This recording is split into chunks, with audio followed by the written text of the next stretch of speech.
Imagine a hitman walking into a hospital. He doesn't pull a trigger. He doesn't plant a bomb. He simply types a command into a laptop and instantly life support systems shut down. Ambulances are rerouted. Surgery robots freeze mid-operation. Patients begin to die. He walks out without anyone seeing his face, demanding $50 million in untraceable Bitcoin to turn the power back on. This isn't a scene from a sci-fi movie. This happened to the University of Vermont Health Network. It happened to the Colonial Pipeline, shutting down gas for half of America. You see, for a century, we feared the man in the fedora with a Tommy gun. We feared the omerta and the concrete shoes. But the Italian Mafia is a relic of the past. The new godfathers don't meet in smoky social clubs in Little Italy. They operate from glass towers in Moscow and bunkers in North Korea. They don't break your legs, they delete your existence. Welcome to the age of the cyber mafia. The suits are gone, the code is here, and you are already a hostage. You just don't know it yet. Organized crime hasn't disappeared. It has upgraded.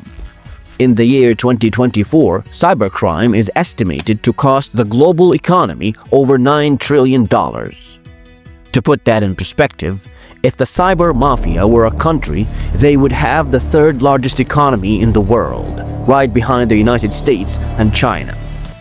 But the biggest misconception is that these are just lonely teenagers in hoodies hacking from their parents' basements. That is a lie. These are sophisticated multi-billion-dollar corporations with HR departments, employee benefits, and even customer service hotline. They have industrialized the art of extortion. Now let us dive in and expose the blueprint of this digital underworld. First, we will reveal how the old protection racket has evolved into the terrifying tactic known as double extortion. Second, we will take you inside the ransomware as a service, RAAS model, the franchise system that allows anyone to become a cyber criminal.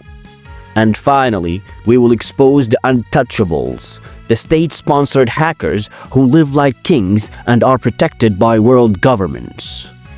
This is the transition from the switchblade to the server. Now let's go back to basics. How did the mafia make money? The protection racket. Tony Soprano walks into a butcher shop. He says, "Nice place you got here. It would be shame if it burned down." The butcher pays Tony a weekly fee. In exchange, Tony ensures the shop doesn't burn down, mostly because Tony is the one holding the matches. In all fairness, it was effective, but it was risky. You had to be there physically. You could be seen by witnesses and you could have been arrested. The new mafia, on the other hand, has solved the geography problem. They don't need to be in your city. They don't even need to be on your continent. And that's basically what the ransomware is. It's the digital equivalent of the shakedown. But recently, it has evolved into something far more sinister: double extortion. Here's how it works. In the old days, they just locked your computer and asked for a key. If you had a backup, you could ignore them. But groups like Maze Cartel realized that backups were bad for business. So they changed the game. Now, before they lock your files, they steal them. They take your patient record, your legal emails, your embarrassing internal memos. Pay us $10 million to unlock your computers, but if you don't pay, we won't just keep them locked. We will publish every single private email you have on the dark web.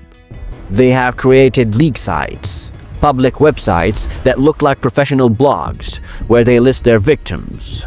It's a public execution of your reputation. When the gang Dark Side attacked the Colonial Pipeline, they didn't just stop at the gas. They held the infrastructure of the United States hostage. The CEO had to pay $4.4 million in hours. Why? Because in the digital age, data is more valuable than blood. The butcher shop isn't burning down anymore. The butcher's entire life history is being auctioned off to the highest bidder. But here is the truly terrifying part. The people executing these attacks aren't necessarily the ones writing the code. The genius of the new Mafia isn't the technology, it's the business model. If I told you that the most dangerous criminal organizations in the world have an Employee of the Month program, would you believe me? Probably not.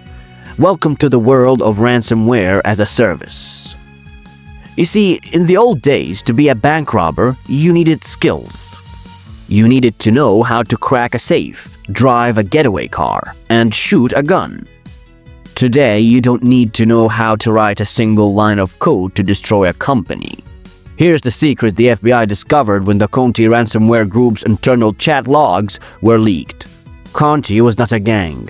It was a Fortune 500 company from hell. The developers, the core gang, write the malicious software.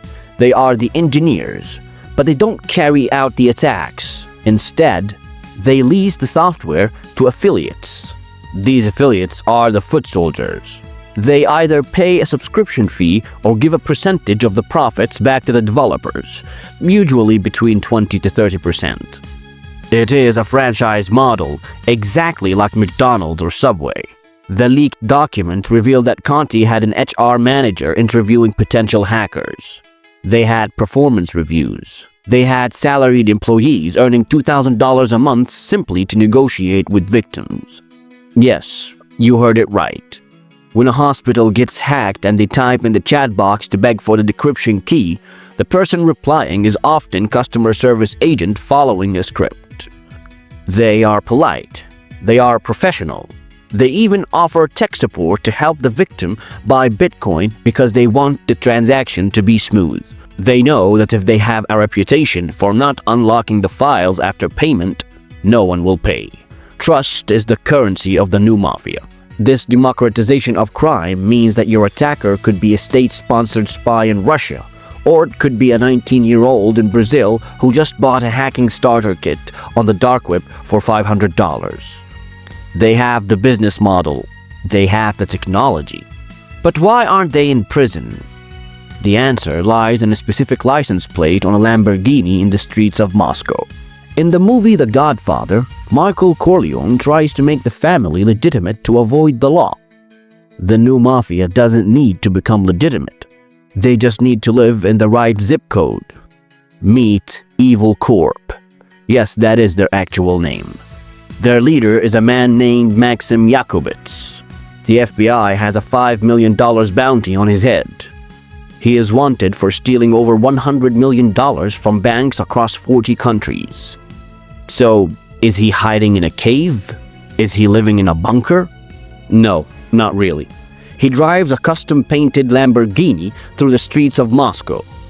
His license plate translates to thief. He holds lavish weddings that cost hundreds of thousands of dollars, attended by Russian elite. Now you may wonder, how is this possible? Well, it's the new geopolitical reality. You see, in the old days, the Mafia paid off the local police captain. Today, the cyber mafia pays off the state. Intelligence agencies believe there is an unspoken agreement between the Kremlin and these hacker groups. And the rule is simple. Do not attack targets inside Russia, and you can do whatever you want to the West. When they aren't stealing money for themselves, the state often borrows them for espionage. Russian intelligence recruits from the criminal underworld. North Korea's Lazarus Group steals cryptocurrency, not for Ferraris or Lamborghinis or lavish weddings, no, but to fund the nation's nuclear missile program. We are no longer talking about criminals. We're talking about privateers, pirates sanctioned by the governments. The Mafia has merged with the state. And because there is no extradition treaty between the US and Russia, these men are untouchable. They are ghosts in the machine, living like kings on the spoils of your data. So, we have sophisticated tools, a corporate structure, and state protection. This creates a perfect storm. But the scariest part isn't what they are doing now. It's what they are planning to do next. The ultimate revelation is that we are witnessing the end of virtual crime. The line between the digital and the physical is dissolving. We have already seen hackers attempt to poison the water supply of a city in Florida by remotely changing the chemical levels. We have seen them hack into smart cars. The new Mafia is realizing that while stealing data is profitable, threatening human life is more profitable. We are now moving from ransomware to killware.